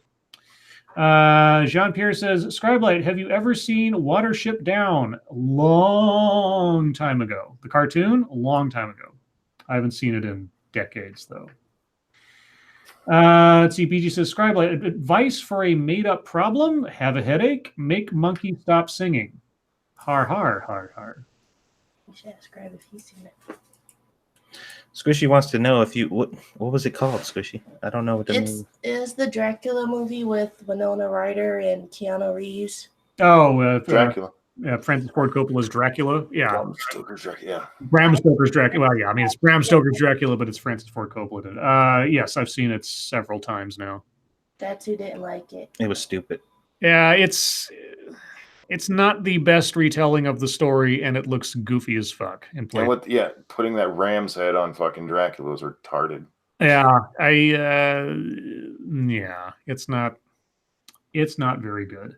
It was a hilarious at the very least. It was funny. It was when it came out, it was a spectacle. Back then, it was a big thing because it was just so visually weird, and like Gary Oldman and all of his costumes and the different versions of Dracula was this big deal. But overall, Keanu Reeves was miscast. The costuming in some places for Dracula, especially the big poofy hairdo in the beginning, was ridiculous. It looked like a penis. Yeah, there's been better tellings of the Dracula story, though it did help to revive or push up the vampire popularity at the time, I suppose. Did anybody else feel like Keanu Reeves was just like at some point the movie forgot about him? He was miscast. He didn't even seem like he was there most of the time. Yeah, it was so weird because it was like a whole bunch of time where he just wasn't in the movie anymore, and then it was just like, oh yeah, he's in this. I was just like, what the fuck? Where the hell has he been? Let's see. Ebony says Doritos or Cheetos. Probably Doritos because there's variety with them, and Cheetos for the most part all kind of taste the same, except for fired Cheetos, I guess. You guys have a preference, Doritos or Cheetos? It depends. I prefer Doritos. I like them both. Huh? Yeah, I like them both. It depends on the mood. Let's see, and now it's skip. The chat has skipped. Data Wasteland says, have you heard the theory about Alex Jones actually being the dead comedian Bill Hicks? I have seen a photo comparison between the two. Trust me, Bill Hicks died of cancer years ago, so no. Did you get your Diesel Dave super chat? Oh no, I didn't. Sorry, it jumped on me. Sorry, Diesel Dave. My ex did cheat on me with a woman. Oh, I suppose you're probably not happy about that. I'm guessing. Thinking Nick's opinion, what Scribe reading did the Lords of the Night change? What are you talking about? I don't know, but my ex cheated on me with a woman too. But I actually got invited to one of the threesomes. So, see, I don't consider it cheating if it's two girls going down on each other. Nothing. See, I would never open my bedroom door, find my wife going down on a woman, and be like, "Bitch, what are you doing?" I'd be like, "Damn, let me get the camera." Jean-Pierre says, Scribelight, why was Watership Down so messed up? Because it's effectively a post-apocalyptic story. If you replace the rabbits with people and everything else, you're basically looking at a post-apocalyptic survival story. And that's why it's so fucked up. Also, it's talking rabbits. So there you go. Sorry? I'm sorry. I just saw what Cynical Lindsay just said. Is that true? Did you see they're doing a biopic of Hicks and Dennis Leary will be playing him? Is Dennis trying to get himself shot? Fucking crazy. What? People will kill him. Dennis. Okay, well, first off, they could have picked better casting given the fact that Dennis Leary. He knows all the jokes. First off, Dennis Leary's way too old to play Hicks because Hicks died when he was early 30s or something, late 20s, early 30s. That's as old as he was? Damn, he partied hard. Yeah. Well, he didn't party hard because he got cancer. I'm talking before he had cancer. I saw him in the mid-'80s. The dude already looked like he was in his mid-30s. Thank you, Diesel Dave. She looked like a dude. Oh, the woman did? Oh, no. Did she have a dick? I mean... Thank you, Nick's opinion. The Dear Lords of the Night. Oh, no. So, Nick, maybe you've missed it. When we lack an actual deep topic, from time to time, I will consult advice columns and just say Dear Lords of the Night, even though they're to like Elle magazine or something, just to sort of make it personalized to us since we'll be the one responding to it, and I don't usually read the actual response from the columnist. That's why I say Dear Lords of the Night. We do have an open sort of idea that if you guys have things you'd like us to do advice column stuff like on, you can mail it to Monkey's email address and we'll treat it like that. But it's basically just, I'm not creative enough tonight to come up with a deep topic, so this is some silly filler. Thank you, Dragon Mage. If you were making a movie, what genre would it be? Porn. Well, what genre would it be? I would assume it'd be something sci-fi horror-ish. Probably. Yeah. What was the question again? Well, if you were making a movie, what genre would it be? Porn. Anime for Satsu. Squishy said porn, and I was just trying to Anime porn. anime porn. Anime porn, so hentai? All right. Let's see. Ranting Monkey, have you seen The Dark Crystal? Says Jean-Pierre. No, I've never actually seen it. Oh, Brian Mullen says Scribe. Okay, I suppose. Harvest Marvus says Charlie Sheen's parents are missing in California fires, and Santa Monica Observer says RBG to retire in January because her melanoma has had reoccurrence, as said by her law clerk. What? So wait. So Martin Sheen is missing in the fires? What? Okay, I need a source. You're gonna have to give me what did you say? Santa Monica Observer. All right, yeah, I need some corroboration on both of those stories because if Martin Sheen's missing, that's a national treasure. Let alone the fact that and I know a lot of people are missing or in danger in the fires, but still. Thank you, Nick's opinion. Okay, here's Dr. Pepperoni. Okay, sorry didn't mean to scare you that we were talking advice column stuff, but that's just something we do occasionally. Harvest Morph says Charlie Sheen tweeted it and James Woods retweeted it. Oh, wow. So I hope Martin Sheen is safe. That would be nuts. Ulster Scott says, Scribe, have you seen Ralph Baskey's Lord of the Rings animated movie? And if so, what did you think of it? I did years ago, like when I was a kid. Long before, obviously, the Lord of the Rings, the Peter Jackson ones came out.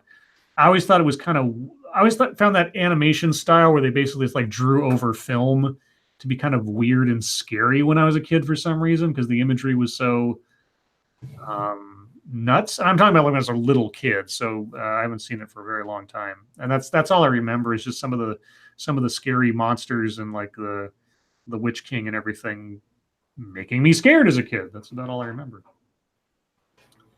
Any corroboration, Monkey? No, not that I've seen. Okay.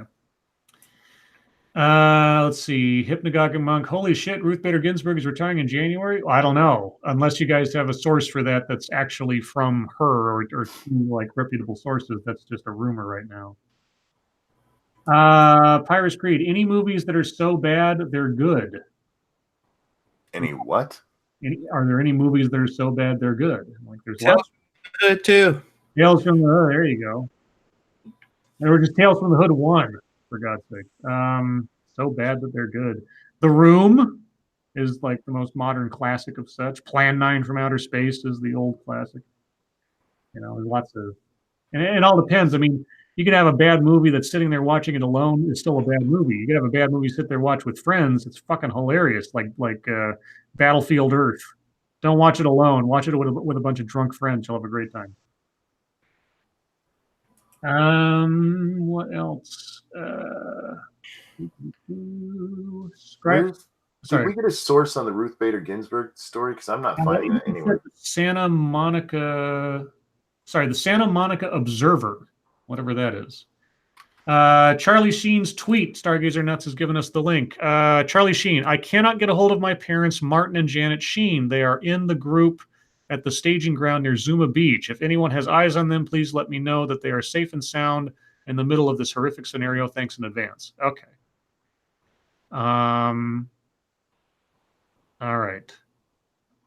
So there you go. Yeah, Santa Monica Observer says Devil Fruit Zero. Angela Arriaga says Sleepaway Camp, Killer Clowns from Outer Space. Sleepaway Camp, man, you know, that movie is, to me, only really memorable for that last scene, which is fucking shocking.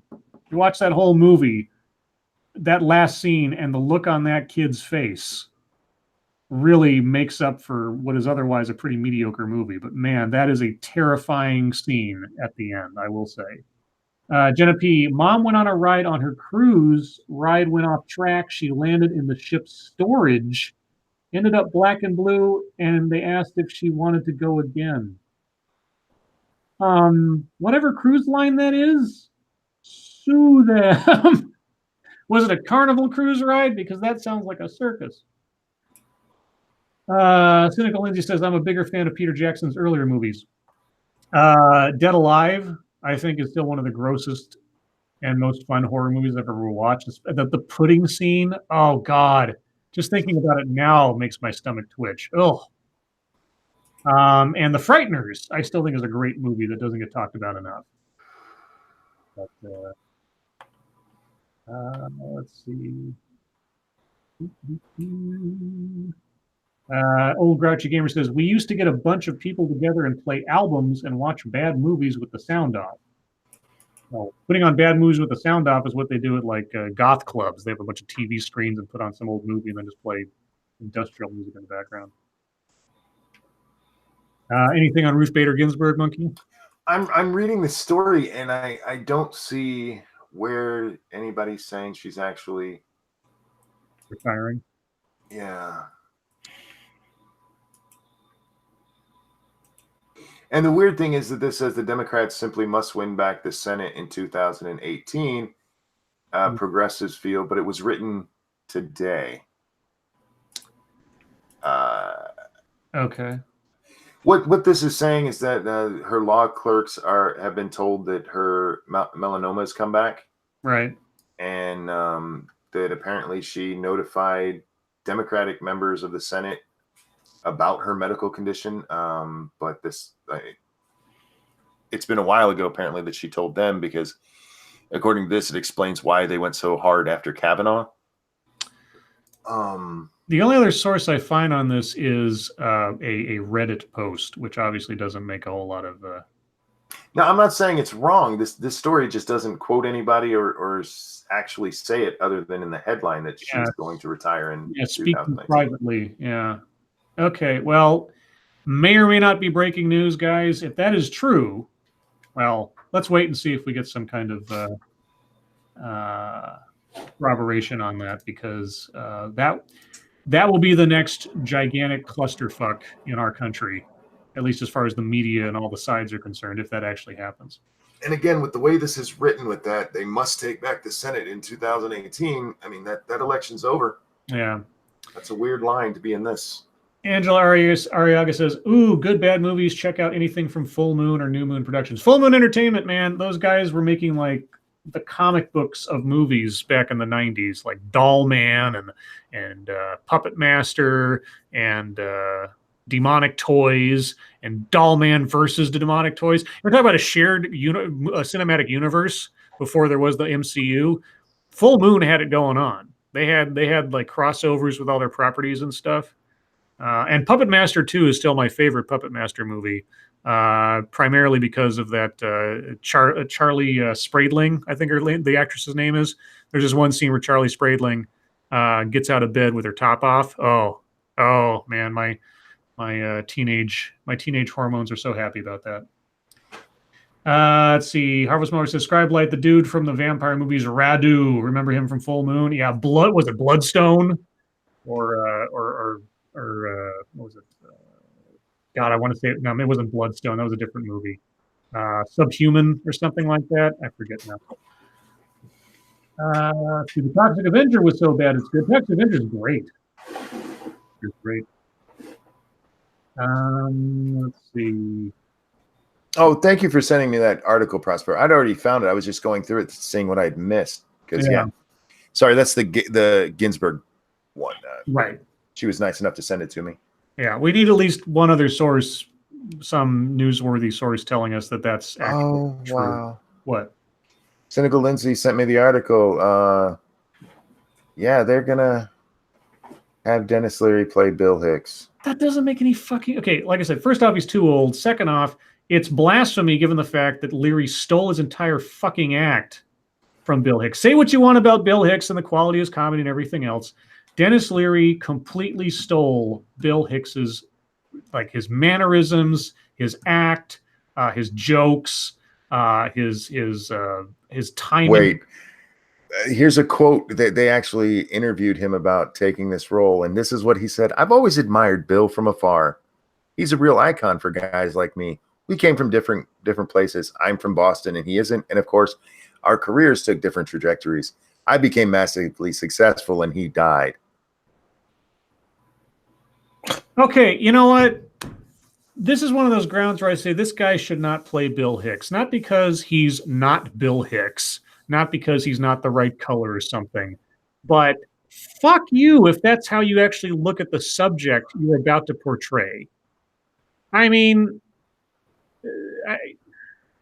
okay. Well, this is true if that's an accurate quote, etc., etc. Well, hang on. Here's another quote. They asked him how he prepared for the role, and I think for the first time he's been incredibly accurate, honest. Well, it isn't exactly a new role. I've been playing Bill Hicks for pretty much my whole career. Well, okay, whatever. Thank you, Terry Diamantes. Geraldo versus Leary on Tough Crowd was... Oh, Geraldo versus Leary on Tough Crowd was the best. Yeah, if you ever want to... Yeah, that was great. Dennis Leary get completely and justifiably raked over the fucking coals on live TV. Greg Giraldo and him talking about like global politics and impending conflict between nations. Giraldo kills it, absolutely kills it, and also takes him down about his TV show and everything. Man, you want to talk about a loss to comedy? Bill Hicks is one thing, but Greg Giraldo was a fucking genius. That guy was great. Anyway, let's see. Harvest Marvo says, did any of you see the new ad from Planned Parenthood, which has them suggesting the baby on screen wants the choice to be aborted? What? No, I did not see that ad. That's, regardless of what side of the argument you fall on, that's a ridiculous notion. Holy shit. We asked. I know we're almost done, but I'll be right back, guys. I'm sorry. Okay. That's fine. And seeing Stargazer Nuts has put up the links to the Twitch stream and the YouTube stream that'll be oncoming or channels, I should say, for the Dead Island playing, and just a little less. Let's see, what else do we have? Hicks hated Leary before he dies as Hate Camel. Yeah, no, Hicks was no fan of Leary because you could see as plainly as anybody who's seen both their acts at the time, Leary was just completely imitating Hicks. And it's weird that he would basically confess to that, which he's always kind of avoided those questions in the past, especially when he's been confronted by people in the past about bits that he stole and everything else, that he was suddenly just like, oh, I admit that I did that, even though I'm going to completely shit on the guy beforehand. Now, maybe he was trying to be edgy comedian or something, but okay, anyway. Nighthawk, thank you so much. I got to go. Scribe, Satsu, Monkey, pleasure as always. Everyone have a good night. Also, Cynical Lindsay made a Discord, and I'll see you on your next live stream. Take care, guys. Well, thank you, Nighthawk. Really appreciate it. Thank you. Hope you have a good night as well. See ya. Let's see. Mr. Dax says, Scribelight, I feel sort of bad for this joke. Wouldn't the baby simply wrap the umbilical cord around his or her neck? Hey, now, I don't want any spoilers for the Butterfly Effect Uncut Edition. If you don't know what that means, then don't worry about it. Just never watch the Butterfly Effect and see the director's cut or the real ending to that movie. Let's see. Jenna P says, I've tried making it through with 7 minutes left. Sadly, I have to give in to my migraine. Jenna, go rest and all the best to your mom and heal up and get better, please. Harvo says, Scribely, I tweeted all three of you the tweet with the video in it. What video? Have I missed something? I must have missed something. I'll have to look in a minute, guys. I'm sorry. Can't have too many. I can't watch a video while I'm trying to pay attention to chat. Stargazer says feel better. Jenna, yes, feel better. Dragon Mage, why do the Dems think they can impeach Trump? Only the craziest think they can. I mean, they can. Well, so they can impeach him if they have the control of the House. They can do all they want to try to impeach him. It just won't go any further than the House because the Senate will actually hold an impeachment hearing on it. They can impeach him till the end of time on anything they come up with because high crimes and misdemeanors isn't specifically defined in the Constitution. So they're not wrong. They could impeach him. If they're smart, they won't, because there's nothing to impeach him on until they actually prove that he's done something, decidedly criminal. Because they can't. So much time has passed with all the other things that Trump has done or had video come out of that the threshold for what will actually qualify as a high crime and misdemeanor actually have to be a high crime and misdemeanor at this stage of the game. Otherwise, they completely dilute the whole idea of impeaching the president even further than Clinton did. Let's see. Who's your favorite Pokemon, Monkey? Says Devilford Zero. Charmander. Charmander. Because he's cute and he's got a little fire tail. Oh. Yes, that's how I pick my Pokemon, by whether or not they're cute. I don't care. I don't blame you, dude. Data Wasteland says he sent me an email. 15 awesome movies I've never heard of. I bet you I've heard of most of them, just because I'm like that. Because it's Scribe. And Harbo says, I sent you the Planned Parenthood video. Okay. Well, I'll have to watch it after the stream.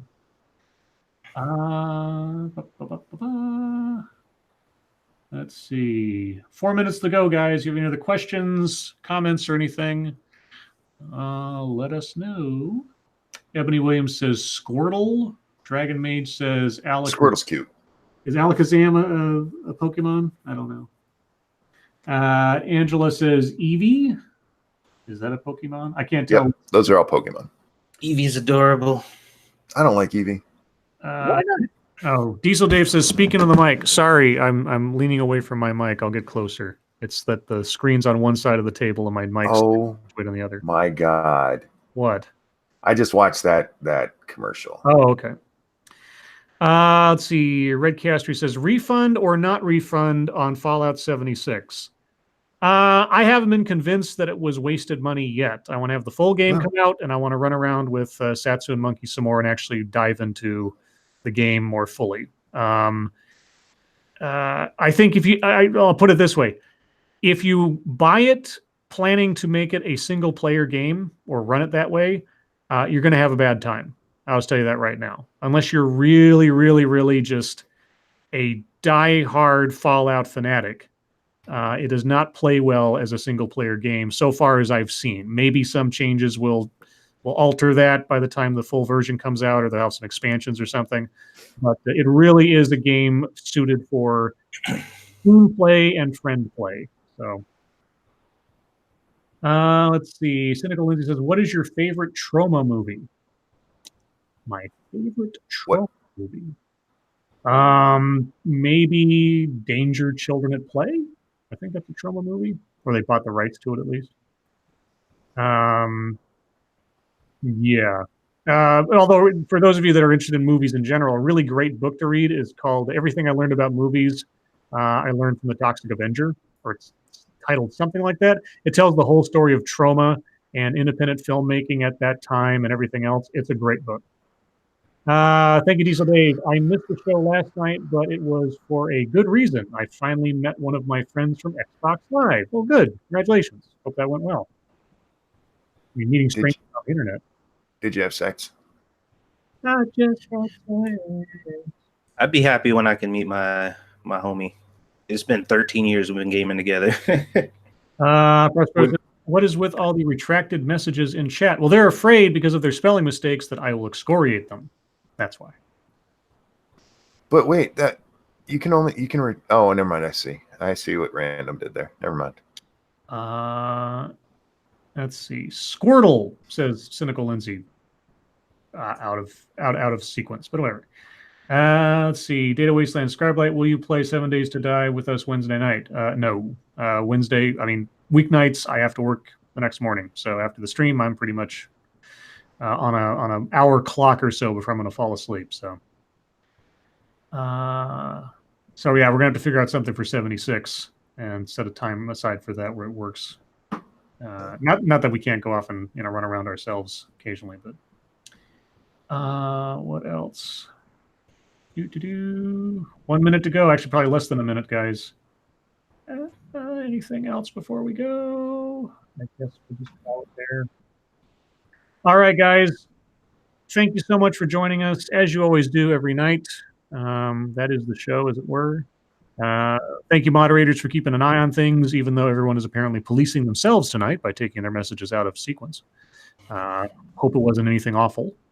Thank you, everyone who donated. You guys are very, very generous, and I am humbled by it every time. Thank you so much. Remember, guys, shortly after this stream over on 2 Cents Plus, both YouTube and Twitch, Monkey and Satsu will be streaming Dead Island and running around and killing zombies and having fun in the sun, I think, or something.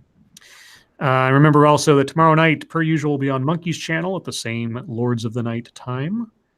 Anything else to mention and or plug before we go? Nah, bro. All right. Well, guys, thank you again for being our wonderful, wonderful audience. And by the way, your lives make us sad. Oh, I'm out of sequence. Monkey, Satsu, thank you for joining me as always. No, that's cool. I get it. No, it's all right. I screwed up. I admit it. And guys, my lack of format makes me sad. We will see you tomorrow. Bye, guys. Bye, everyone.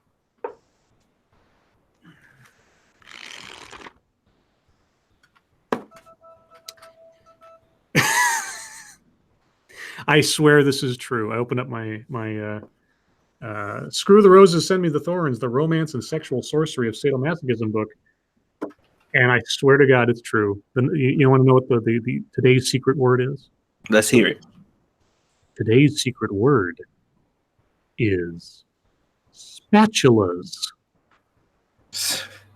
I'm not